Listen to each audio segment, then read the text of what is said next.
Today, kids are playing less, and there's a bevy of reasons, but is that having an impact on their education and their mental health?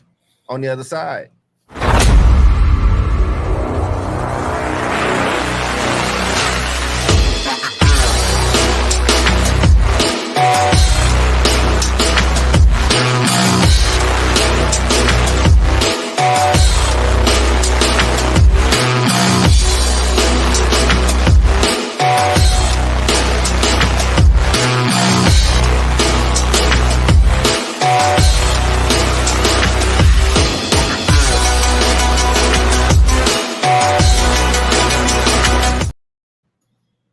Welcome back to another episode of the South Star Classroom.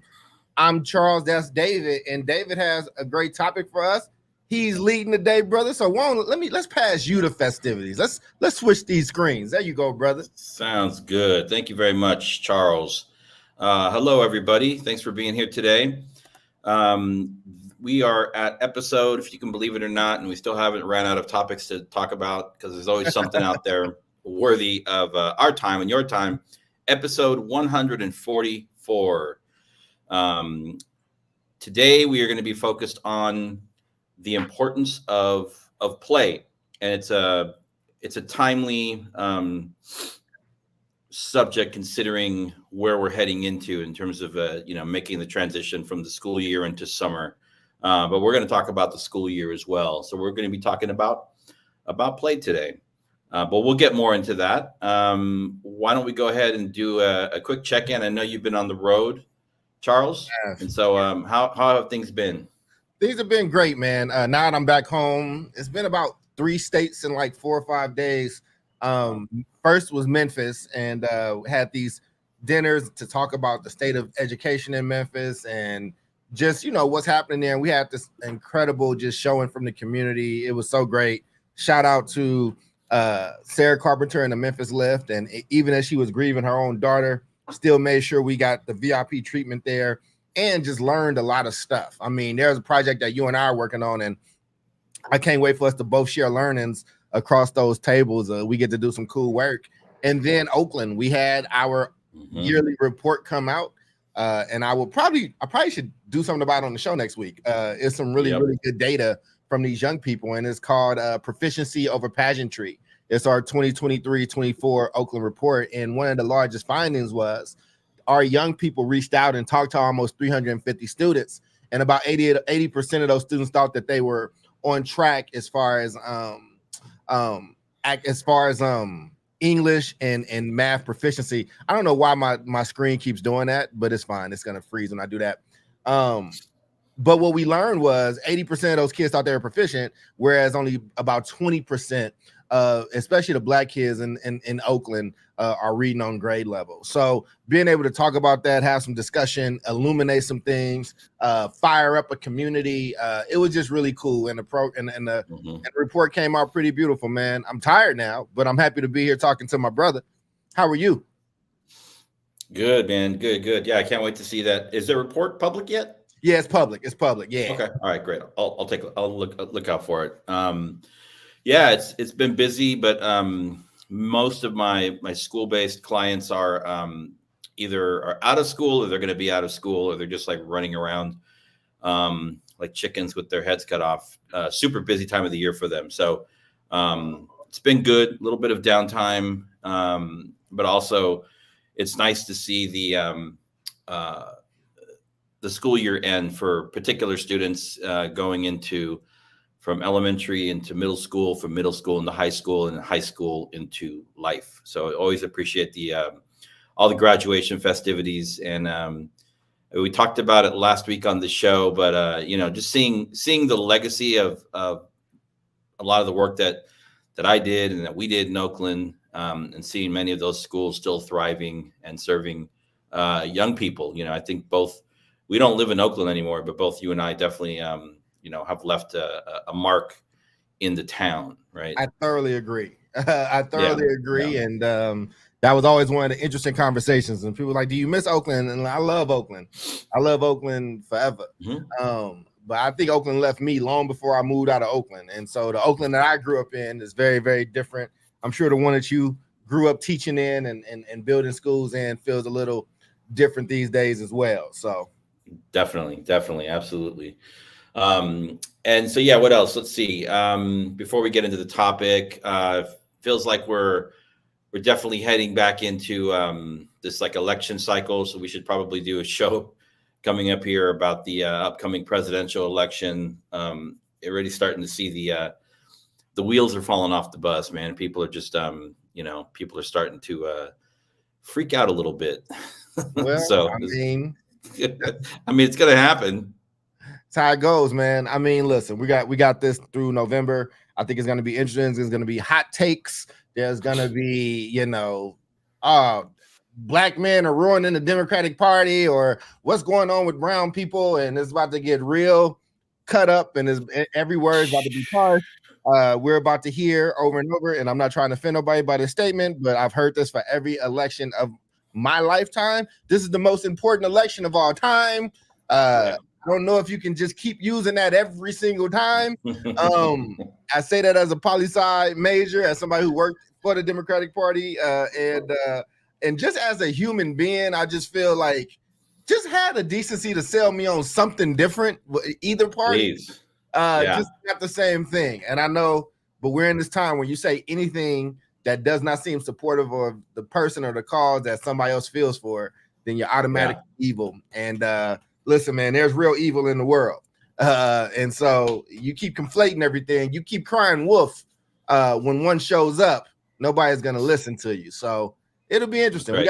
We got some time in between now and the election, but I'm sure between you, me, and especially Omar, the political freaks here, I'm sure we'll probably have a few conversations about it. Yep. And there was I was gonna put the show out today, but we'll push it back maybe to next month. The two candidates, Biden and Trump, are going to be releasing soon their policy platforms, right?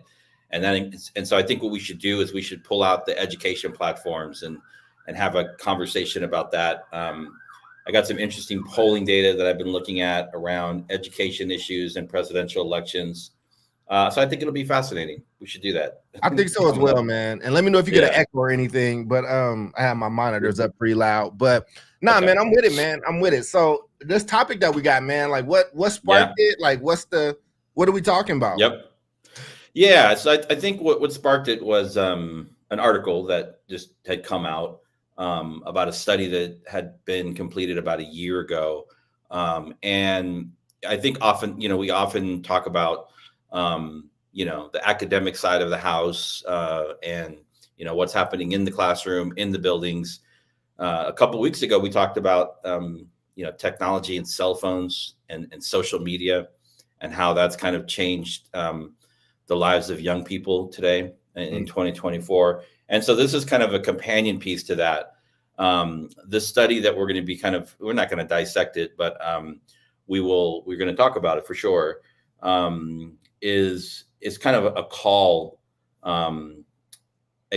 regarding the importance of play, and play meaning not necessarily structured, can be unstructured time for young people to move physically, to explore, to dissect things with their hands, right? Literally to like chop trees down, to run after birds, all of these things that we I don't know what it was like when you were growing up. I know you grew up in we can definitely talk about it, man. I think that's gonna be the funnest part of the episode. Yeah, for sure. So let me pull up the big ideas here from the article.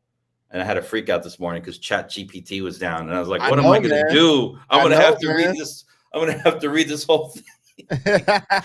It got back up a few hours after, but yeah. So the psychologist's name is Peter Gray, and the name of the study, which was from last year, is called "More School and Less Play is Making Children Depressed." It's pretty blunt, right? And it's very blunt. So 5 big ideas from the study, emphasizing the importance of play. Peter Gray emphasizes that unstructured play is crucial for children's mental health, helping them acquire life skills, make friends, and learn to direct their own activities. I have a lot to say about this when we get into the conversation, just based on the time that I spent as a TK through 8 head of school in a Montessori public charter school, where, you know, self-direction was like a big thing for us, right? Number 2, the decrease in play. So since the 1960s, children's opportunities for free play have overall declined, coinciding with increased levels of anxiety, depression, and suicide among youth, right? Less play, more anxiety. Less play, more depression. Historical norms. Historically, children have had more freedom and independence, which Gray argues is essential for their development. Modern restrictions are unprecedented and harmful. When we get there, you know, I did look up some statistics, which I'll share. But, you know, being a child in 2024 isn't that much safer or less safe than it was 30 or 40 years ago.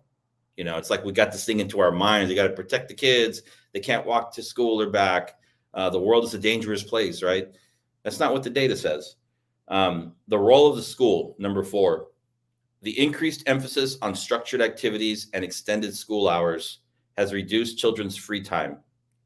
So that means you might school years longer, the school day has gotten longer, and now we have these after school programs that go up until, you know, 6 p.m. sometimes. And so that's kind of taking away time for children to actually have what's called free time, right? And then screen time misconceptions. The author argues that concerns about screen time are misplaced, and the lack of independent play and excessive adult oversight are more significant factors affecting children's well-being. So he's kind of saying, like, let's focus less on the screen time issue, and we really need to be focusing on adult oversight and the lack of independent play opportunities for young people. So those are 5 big ideas that I pulled from the study. And let's see, we have questions here. I think so. We should. Let's see. Or we could. Let me get your quick take on that, Charles. High level. High level.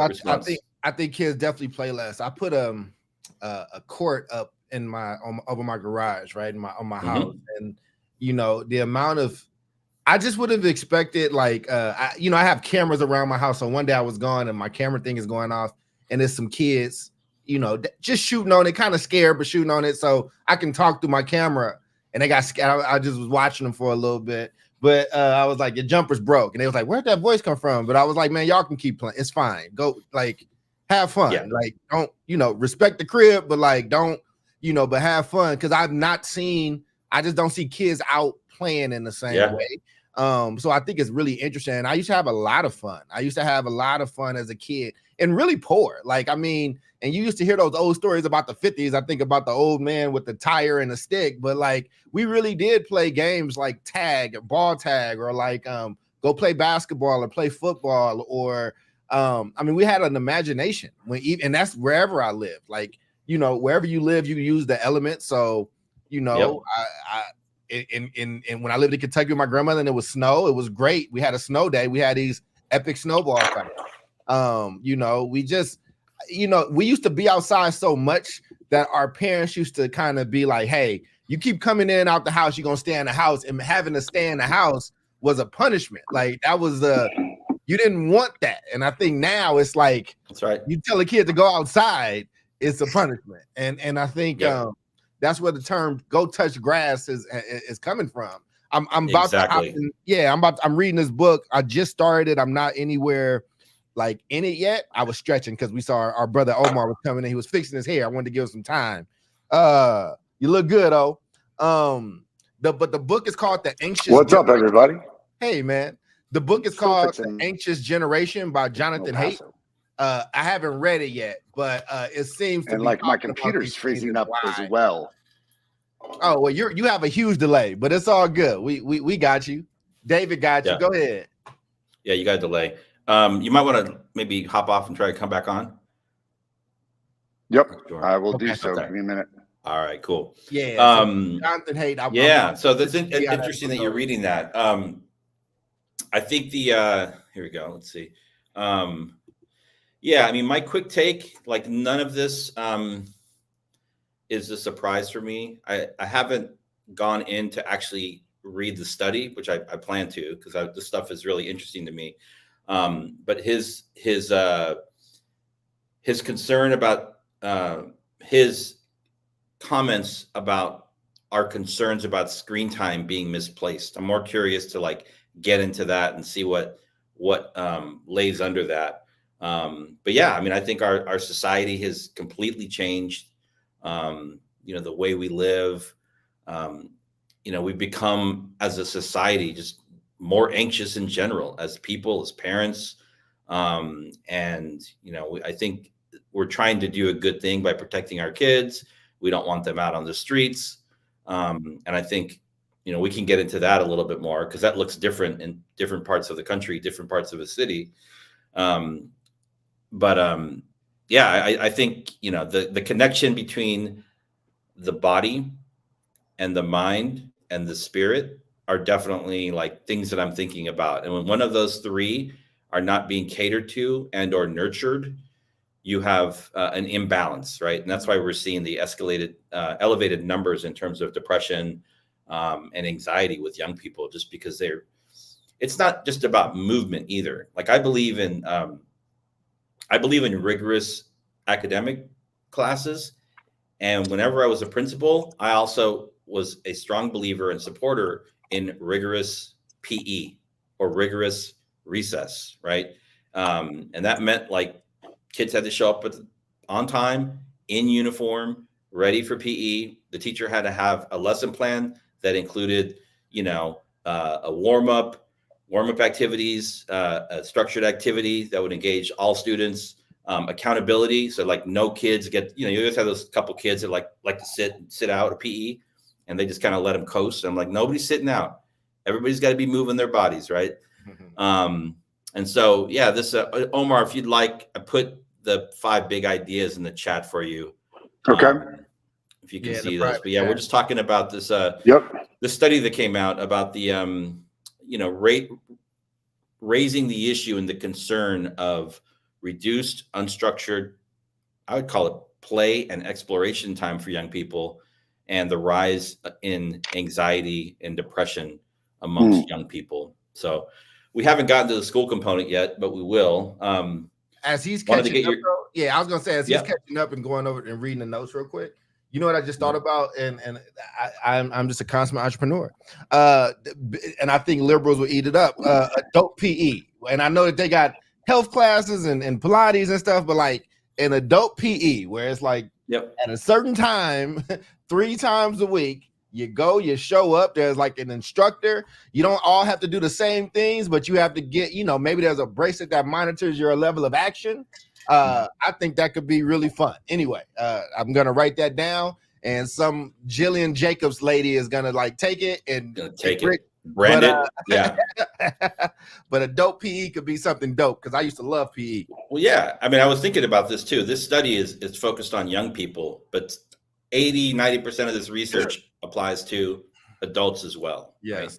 Yes. I am overweight right now. I need that. So, most of America is overweight. So it is something that could definitely be used and needed. Yeah.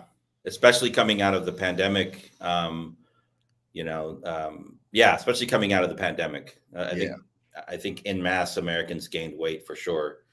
Omar, what's your big thoughts, your 30,000 foot view take on what we've talked about so far? Yeah, man, I got a lot. So he's making a direct correlation, saying the reason that kids these days are so filled with anxiety is because they're not getting enough playtime outside.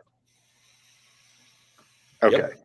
I mean, look, I'll go in 2 different directions, which is one, in a direction of saying, like, I can absolutely understand that and agree with that and go into that, and I will. On the other side, I'm going to be like, okay, homeboy, you're making a direct correlation between kids' anxiety and social levels based upon like outside play. Like, you can make the direct correlation that the amount of time that kids have on the phone, preoccupied with social status, preoccupied with likes, preoccupied with popularity, preoccupied with, I think, like whether or not they're getting along in their groups or not, which is, age old history stuff, is also like the major cause of anxiety, right? Like, why are they not outside playing? Because they're on their phone. I will say this, and like this is kind of hinting towards like an affirmative. Have y'all ever read that book, Sapiens? I remember Sapiens. I have to finish it. I know the notes of it. I know. I the haven't. gist. You've talked about it before, but I haven't read it. Yeah. I talk about it a lot, man. It's a hell of a book. So Yuval Noah Harari wrote a book called, and I hope I didn't butcher that name, an amazing book called Sapiens, right? And like the basic premise of the book is that as humans, we have through millions of years evolved into several different habits. So, here's like a quick, easy explanation of it. It's like, hey man, like why do humans have trouble like with bread and consuming bread? Why do humans have an easier time consuming things like vegetables and even chicken over beef? And it's because millions upon millions of years, our bodies and our DNA have built up patterns based upon the millions of years of evolution in human beings. Like as human beings got more adept to eat, certain diets, the body started adapting to that diet. So like our body is an adept to eating processed foods. That's why we're getting, obesity rates. Our bodies are more adept to wake up in the morning, right, when the sun rises and go to bed when the sun goes down, right? Because millions of years, like there was no such thing as electricity. So within that context, I really wanted to get deep into this because the idea of being outside, getting vitamin D, exercising, getting those endorphins going, like there's not a science on the planet that hasn't said exercise is good for you. Exercise is good to get that vitamin D. Exercise is good to get those endorphins. Exercise is good for your brain waves. Exercise is good to get better sleep. Exercise is good in order to, let out stress. Exercise is good in order to get your heart rate up, which then increases like things like serotonin going through your body, right? Like all of our body is built in a way where exercise and being out in the sun yields a positive. So that alone already will explain a ton of like, hey man, why are people so damn grumpy? And it's like, well, your sleep is shit because you're staying indoors all the time, because you're not exercising, because you're not getting your heart rate up and your endorphins aren't going up. Hey man, like this may be a bit controversial, right? Like there are these really interesting patterns that we're seeing demographically where kids these days are having much less sex. And it's interesting, it's weird, and we're like, okay, what's going on with that? Well, like, I think can on make that a direct correlation. On that note, so here's what he's arguing here. This is like the social media piece where, and I think I know where he's going, right? He's basically saying the data more your ass around outside touching grass, the less you are worried about these other things or on the screen. Well, that too. But what he's also saying is he's not necessarily making a case for exercise. He's making a case for unstructured, independent, self-directed playtime. Exactly. Right. But what I'm directly and that's typically when those things when young people would be engaged in, socialization, sexual activities. Right. Exactly. Right. But like, here's what I'm getting at. I absolutely understand what he's getting at. I read the notes and everything even before we got into before I got into the studio. I'm taking a different angle and saying I have a certain level of agreement in that like structured play is so healthy for kids. I'm taking it a step back and even saying unstructured play is exercise. And kids are not getting exercise. And like even Doc was like, hey man, like how about like a PE class, right? Like even for adults. Like I get it. What I'm going into is saying even just the act of going outside and playing is going to induce all of these things, right? Like you're getting endorphins, you're socializing with other people, you're getting vitamin D, and it's all kind of related on this take that Harari made in Sapiens. You add the element now of unstructured play, right, and the use of imagination, the use of making up rules. Remember, we used to make up games all the time, dude, and we'd make up rules all the time. And then like That's someone would that's make what he's that talking rule. about right here You in are this arguing paragraph. exactly what the man said. You are making the man's Exactly. Yeah, he's like that. reality. Unstructured time is where you learn those negotiation skills, socialization.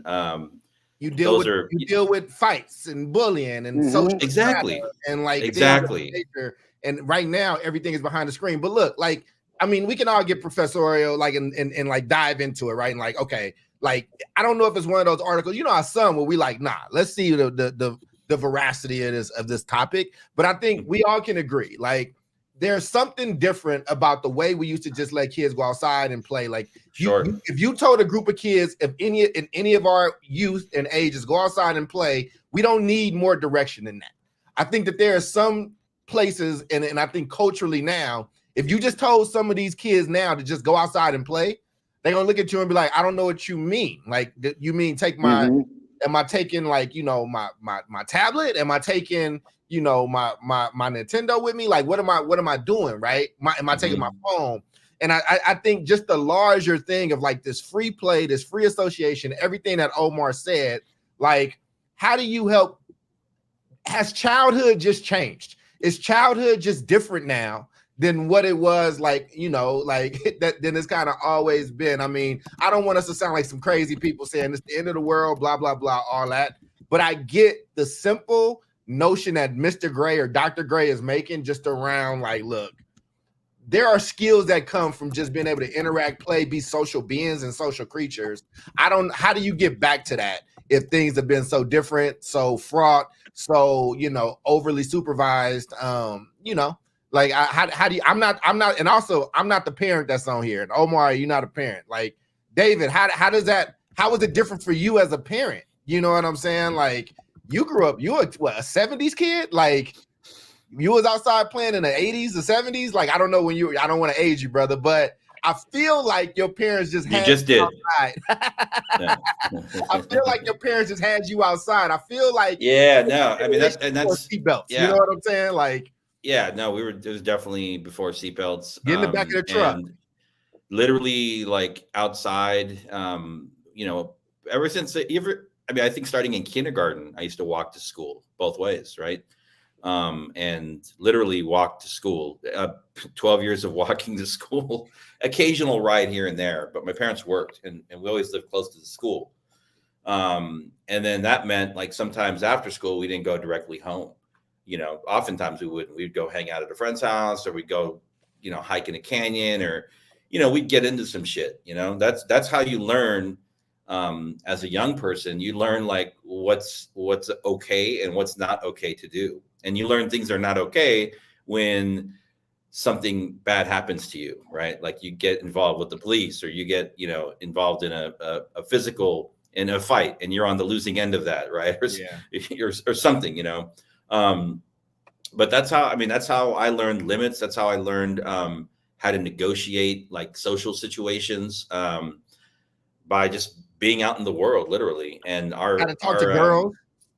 all that, and I think for us coming home was like, we'd start working our way closer to home. And then all of a sudden, when I could like literally smell the beans or the pollo or the arroz, coming out of the house, I'm like, that's dinner's almost ready. Then you go in. But yeah, it was fundamentally a different time. And again, I don't, I've seen different studies.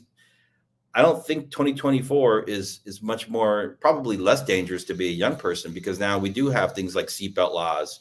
We have drug education. We have sex education, right? There's actually a lot more. You have cameras everywhere. There are cameras everywhere. Yeah. Everywhere. But the worst thing, I think the parents' worst nightmare is that your child's going to be kidnapped, right? That's like the worst thing. And I don't even think that is like worse today than it was, 30 or 40 years ago. But we structured. Well, no, statistically, it's gotten significantly better, which look, that could be argumentative, right? Like Yeah. in It's a terms of perception, though. right, the kidnappings have gone down like exponentially, but is that a direct result of like kids no longer, you know, playing in the street and kind of out on their own and like very latchkey style, right? And you know, like Chris Rock made a joke about that shit, right? Like it used to be like you could play around the block, and then like you got older and like things got a little worse, and it's like okay, you can go to this end to this end, you know, and then it's like you go to this side of this yard. Like by the time that motherfucker's 12, he's just hopping around in a circle. I think that, like, I will say this, and I kind of side with Bill Maher on this a lot. Like, I think America has had this like ludicrous tendency to overcorrect. And I also think it depends on like your community, right? So this past weekend, I was actually out in my brother-in-law's community, which is Auburn, California, which is just north of Sacramento. And we were partaking in all sorts of stuff. I was up there for all sorts of reasons. But like one thing that struck me during one of their like really fun celebratory days, which is called like Pioneer Days, right? Like it's badass. Like the whole town comes out, they've got a parade, everyone is out for this thing, like, and it all like culminates in a park and everyone's just like partying and having a really good time. Well, dude, like I saw and noticed things because I'm just like weirdly observant about kids in the community during that day and during that time. And like I saw a bunch of things. One thing I saw, not a person on their phone. Not a kid, not a teenager, not a 20-year-old. And I'm looking at the young people, right? Like I'm looking at everybody, but like I was particularly kind of aghast that like, whoa, dude, like even the young people have all their stuff put away. They were out there, you know, if they were over 21, they were partying and drinking, but not on their phone. People were just passing around babies and shit. Like they brought their babies to this like celebration and like everyone knew the baby because it was like a small town. So everyone's just like passing around and taking care of the baby, right? And like no one was worried about like, oh my God, the baby's going this way or germs or this. It was this really fascinating look at a community who didn't spend a moment of their time in those days that I was there on the phone, on a computer, on a tablet, playing video games. They were out doing the things that we were doing when we were kids. And it was this like instantaneous kind of flashback, not just to our childhood, but like a community that has kind of embraced the idea that we're going to raise each other and look out for each other as a community. But this community believes in outdoor play. This community believes in kind of like, hey man, you get, you know, you fall, you put some dirt onto it kind of thing. Like, yeah, you go back home, we'll put some ointment, but like, you're not crying back home because you got, you know, your knee scraped. No one was on the phone. Everyone's outside hanging out in the pool. And the community culture was one in which this was celebrated. So, you know, this kind of leads into a totally different direction of like, you live in the city. Is this your reality, or is this an offshoot of people that are living in a more rural area? And are we creating even a greater divide amongst your urban and rural, because the rural is having this free play, is having this built of imagination, is doing all the things that are inside the article and developing this like sense of independence. And are we debilitating our kids in the city because we're afraid to let them go outside and play? That's a huge question for our audience that I'd love to hear. But that's your opinion. That's this question right here. That's for us in the audience. This is exactly where we're going. So we can veer from the question, but I think it's the same spirit. In what ways can schools and parents foster an environment that encourages independent play and its benefits for mental well-being? And then the edit to this is what you said, which I was going to bring up. How does that look in inner city versus in suburban or rural America? Because those environments are very, I mean, even the resources that the schools have are different. And then the neighborhoods in inner city are different and may not be the safest spaces compared to 100%. Auburn, California, right? So exactly. Yeah, if anybody in the audience has ideas, I mean, I think we had a great comment here from Nicole. Absolutely. I mean, you could be in deep East Oakland and within 10 minutes, you could be in Joaquin Miller Park, which is essentially like a redwood forest.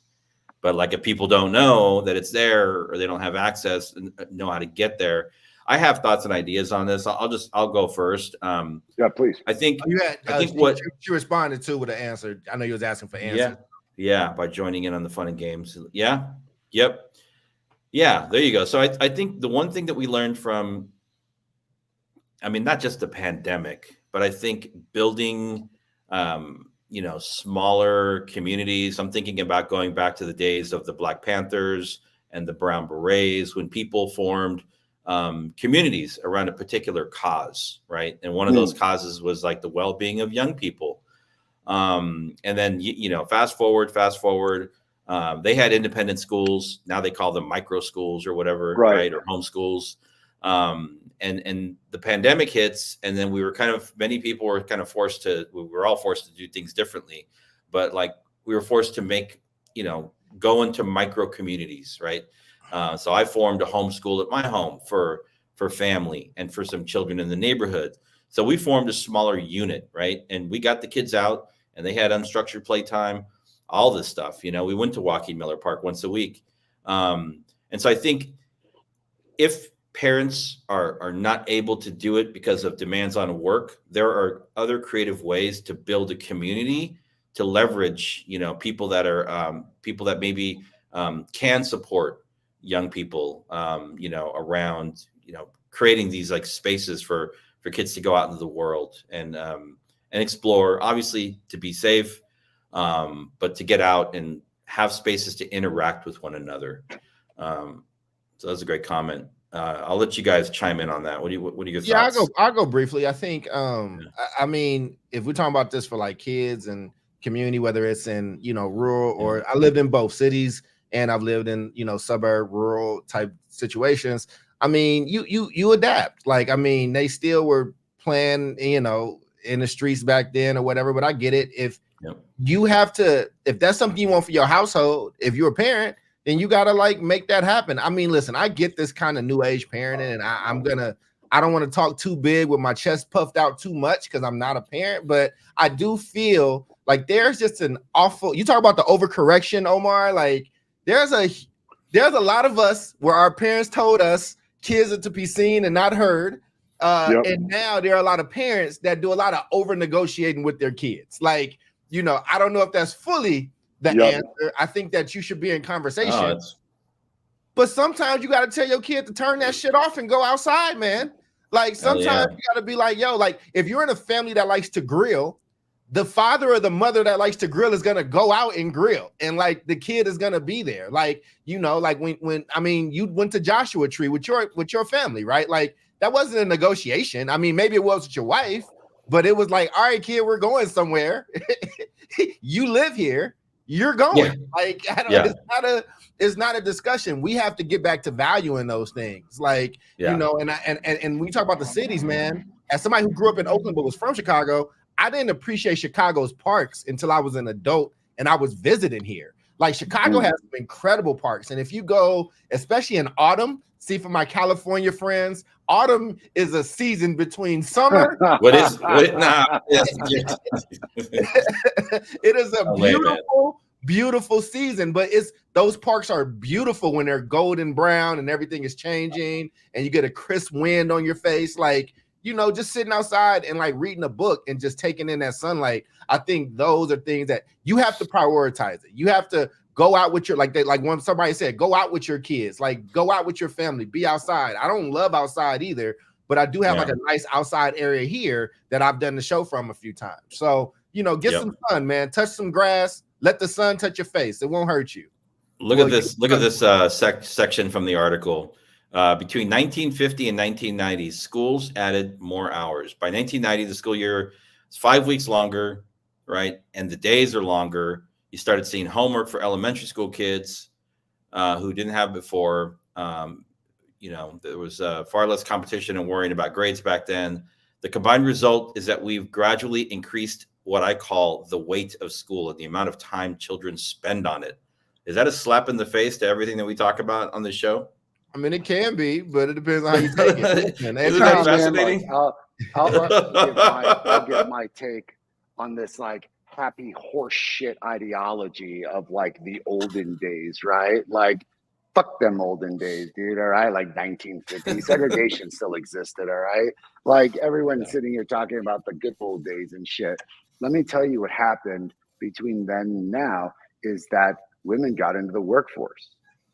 You have a lot of single parent families. You've got dual working families. And you know what? Like our parents need our kids to stay in our schools so that they can have a place to be. So they ain't out there running around for 3 months by themselves in the middle of the summer. What I will say to this is that schools need to have the adaptation because what I think schools are doing, and I'm right now developing the plan for our elementary school. We're going to build an elementary school in the next 2 years here in El Paso. And one of the most fundamental components that I have in here from grades kinder through 5 is a literal block of time for unstructured play, mandatorily. You see, when you're asking the second question, what can schools do to foster an independent playtime? Schools are going in the wrong fucking direction, dude. Like, I'm all for literacy. I am all for those kids learning how to read. But then it becomes the math test, and it becomes the English test, and it becomes the weight of the school is borne in by acquiescence to the state and these state tests and shit. And I'm like, you know what, man, like chill out on that shit right there, because I understand we all have obligations, but like you're going to make a child neurotic if you're not giving them the time to like at least get out their steam, independent play, figure things out for themselves. And then I get it. These kids come to you and they're like, well, what are the rules? What are we supposed to do? And it's like, figure it out. And time after time, kids are extraordinarily adaptive. They figure it out. They realize, you know what, the end of the world ain't going to come. We got people looking over us, and we have this time to develop rules, ideas, fixtures for games, deal with things that are very, I would arguably say, safe because it's under the supervision of the school, but also in a way that's like a little fun and dangerous. And it's like, it's not all structured. It's not all commanded. It's not all done. And that is something that we deeply need, because therein lies imagination. And imagination is a radically powerful component to a child's well-being and the development of the child.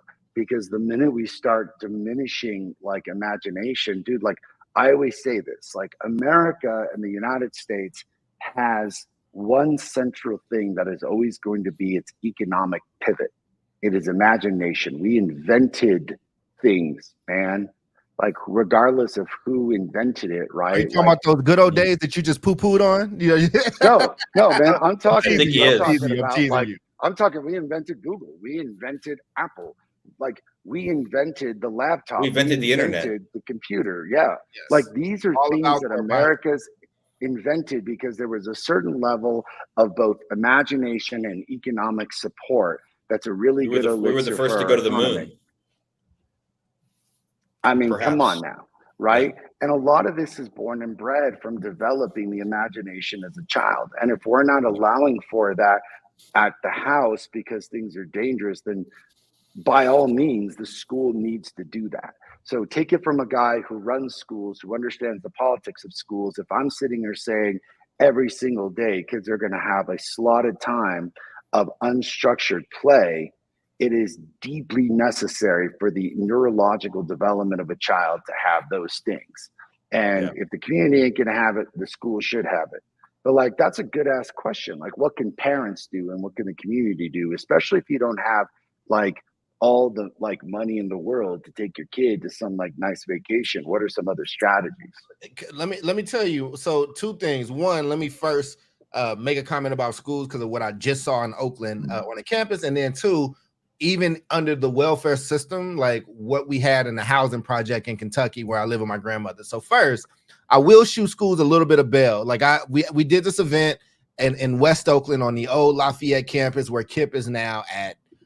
And you know, it's a beautiful park attached to the school. It's the city's park, but it's attached to the school. But kids can't play there because there are encampments, and there are encampments that that are built on top, like that are built connected to the school building. So kids are walking into school and there are homeless encampments, like where people are cooking and using the bathroom and all kind of craziness like that. And because of California politics, you cannot just remove those people. Now, listen, I am somebody who grew up homeless. I have a huge heart for the homeless. It is something that I'm very passionate about. And you can't build an encampment at a school or a church. Like you can't do it. Like, and so that's one I just wanted to name, especially in places like California, Bay Area, where things are getting a little crazy. David knows what I'm talking about. It's hard to walk down the street. Oh yeah.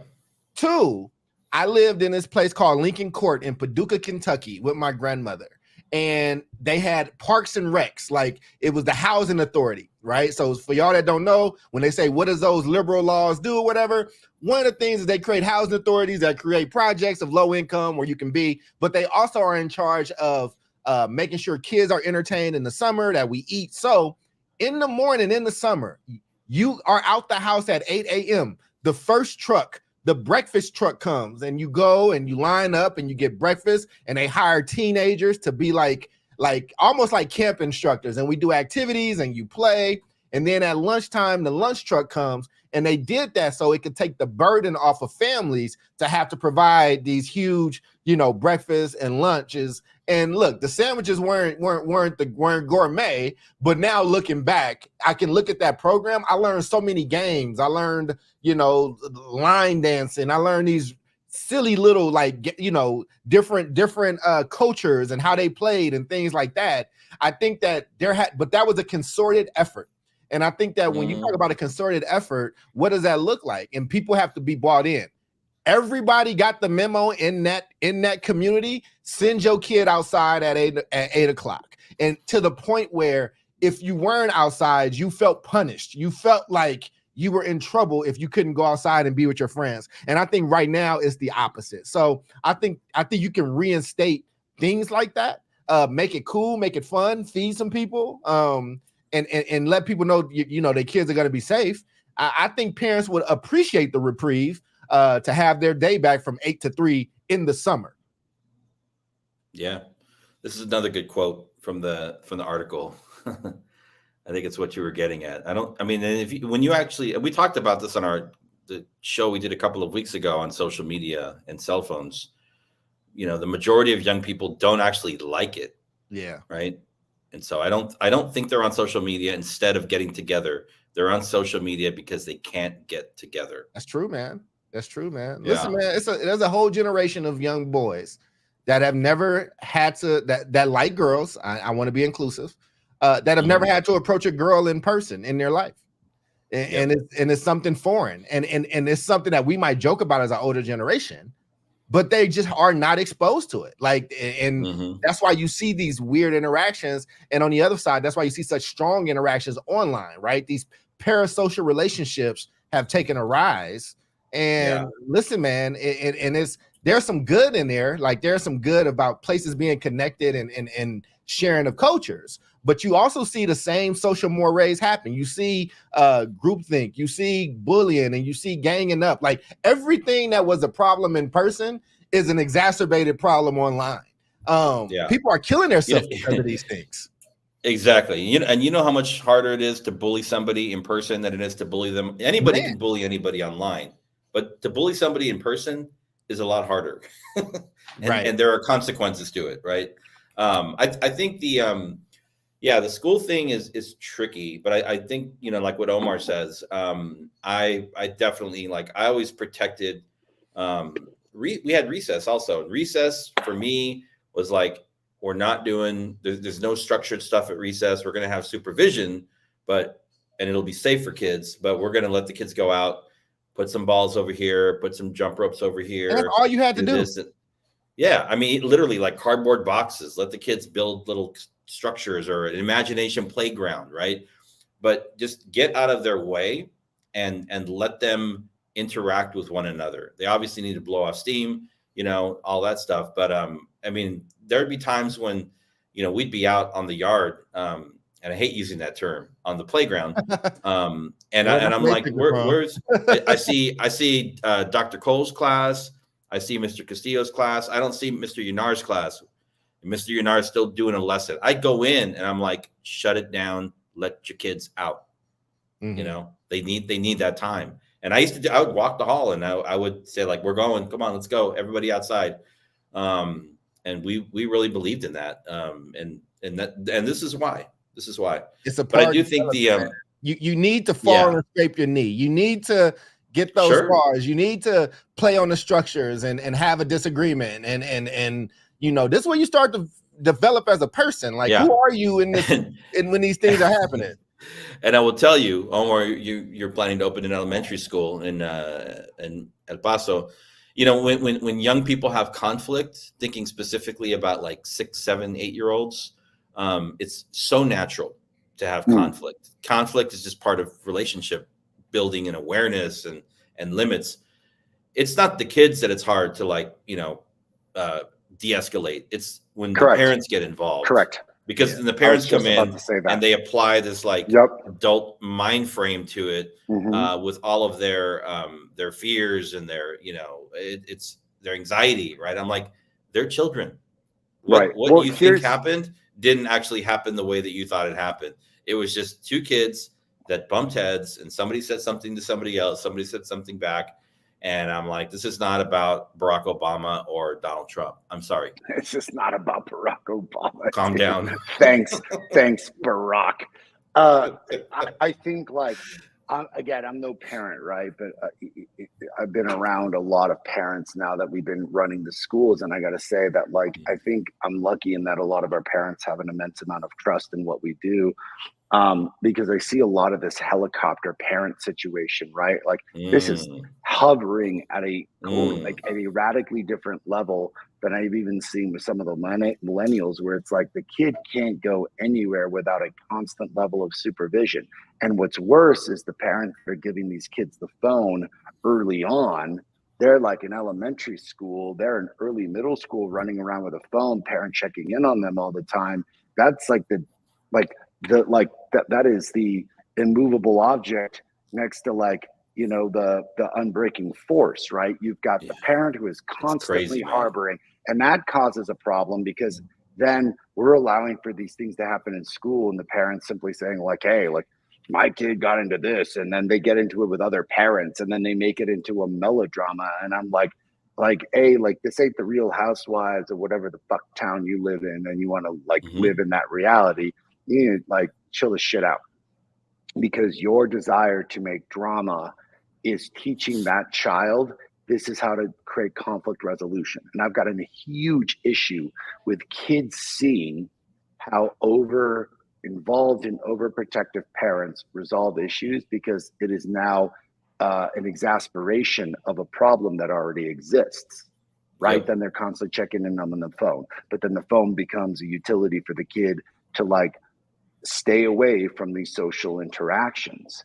So I have a huge issue, I think, with over-involved parents, and that becomes part of the issue altogether. And I'm not telling any parent out there, don't take care of your kid or like let it go. I am saying that your over-involvement then creates what I've seen is this interesting dynamic. Listen, like, we had a very different dynamic growing up. Like, my mom was just like, I don't know where the child is. Like, so long as they're there, like, by the time that it gets dark. And like, my mom didn't give like a rat's ass, dude. Like, from the moment that sun went up to the moment the sun went down, she had no idea where the hell it was. That was maybe a little too liberal, right? Was it? I mean, you're a Harvard graduate that runs the school now. Pretty Right. well world-traveled young man. Like, I mean, I think you came out okay. I don't know. I think we came out okay. What I'm getting at is that, to our parents in the audience, I want to make sure that they have at least someone sharing with you it's okay to let go a little bit. It's okay for your kid to get that knee scaped. It's okay for that kid to try to resolve that situation with another kid without you getting directly involved.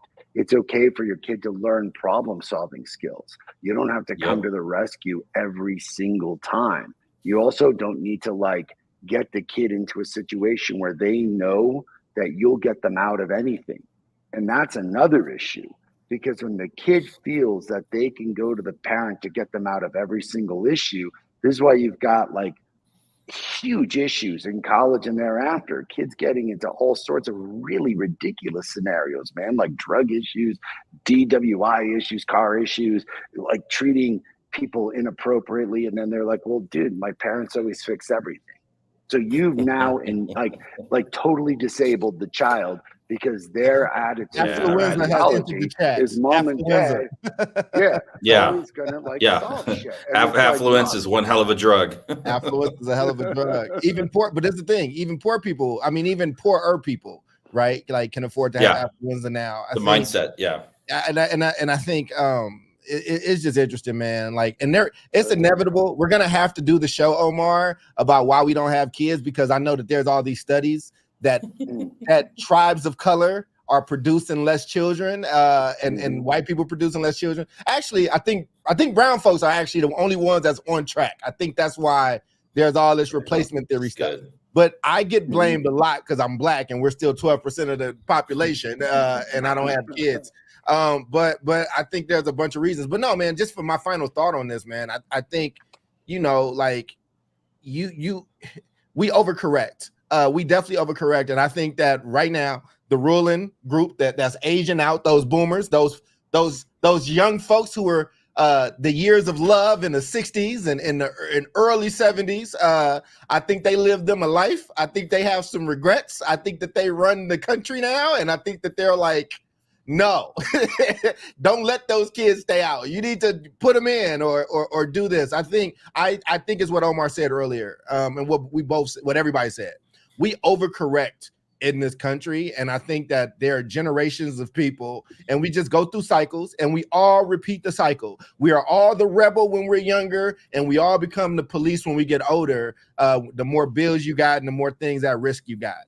I think that the economy plays a lot into it, but while economic differences are huge, I'll end on this.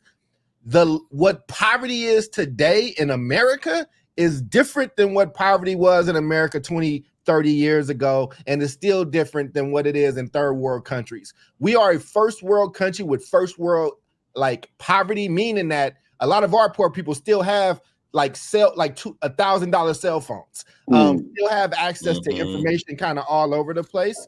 And I think we do see a bunch of overcorrection, but we need a 2 or 3 hour show to just kind of go into those depths. But good topic, David. Thanks for bringing it up. Yeah, Omar, closing thoughts. Are you ready? Yeah, of course. The fixture of just simply being able to go outside. How many adults are going outside? Like how many, right? And then I think you brought up something very interesting about this like negotiation with kids. And it's like, well, buddy, do you want to go outside today? It's like fucking buddy doesn't want to go outside if they've got the choice between playing PlayStation. Like, sorry, buddy, we're taking you outside. And it's going to suck for a little bit until you realize how much fun it is to interact with other kids, how much fun it is to get into the river, how much fun it is. Like, my God, dude, like how many times that we forced my goddaughter, Lucia, or my goddaughter, Alea, out. And it was kicking and screaming at first. And then all the fun stories resulted from like that hike. All the fun moments resulted from that time together. The bonding that happened between like not just kids, but kids and adults, because we were actually having a conversation and no one's on their phone and interacting. Like the ramifications are huge. But I think my one final statement is just like negotiating with children. Children in schools, I'm always believing should have some level of choice, but that choice is simply like, do you want to finish this task or do you want to go clean up the cafeteria? Both of them are going to be really good for you. To negotiate with a child and be like, well, buddy, should we just stay at home and play video games, or do you want to go outside?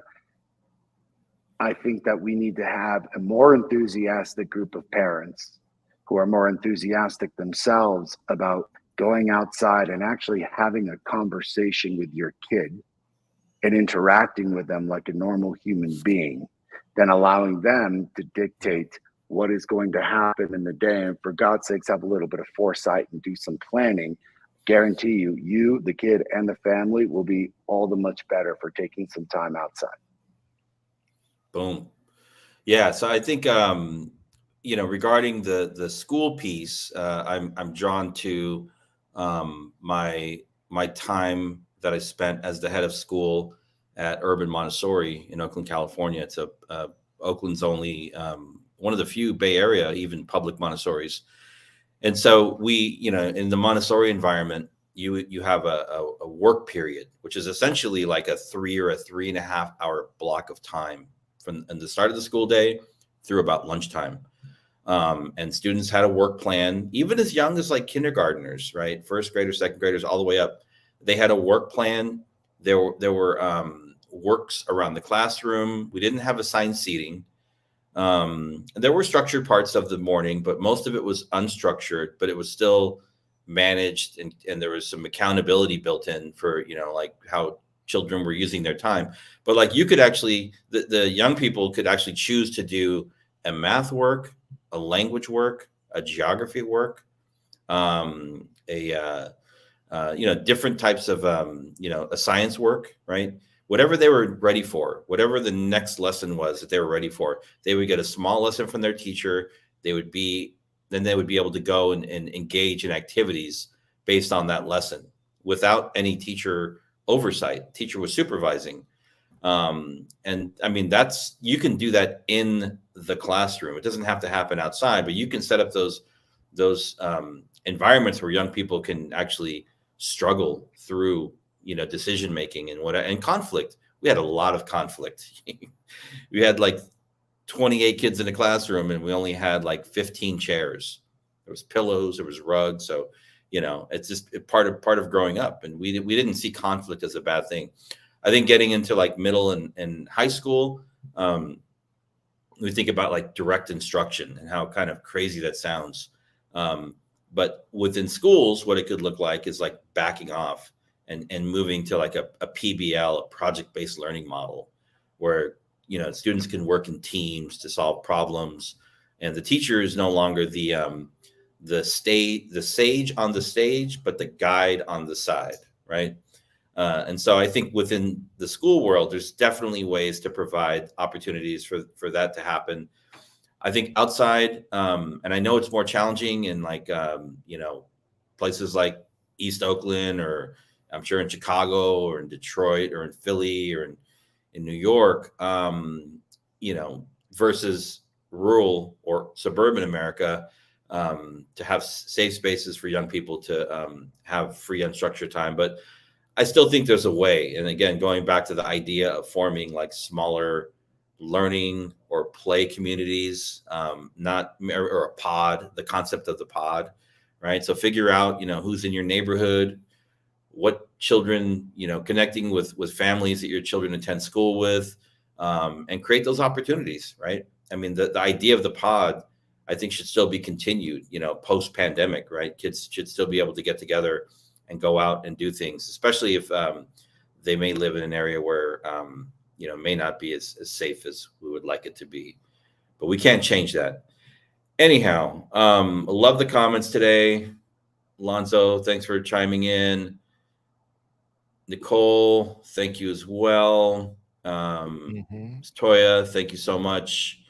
And and good conversation. So Maritza was in here earlier. Thank you for being here, Miss Maritza. Yeah, we saw Maritza in here earlier as well. Yeah. That's right. All right. Well, on that note, and we're going to close out with this quote: "Play makes children happy and resilient. We've been taking play away from children." Right. So let's just think about that at the big picture. Thank you for tuning in. South Star Classroom, episode 144. And we'll be back next week. Thanks, everybody. Have a good one.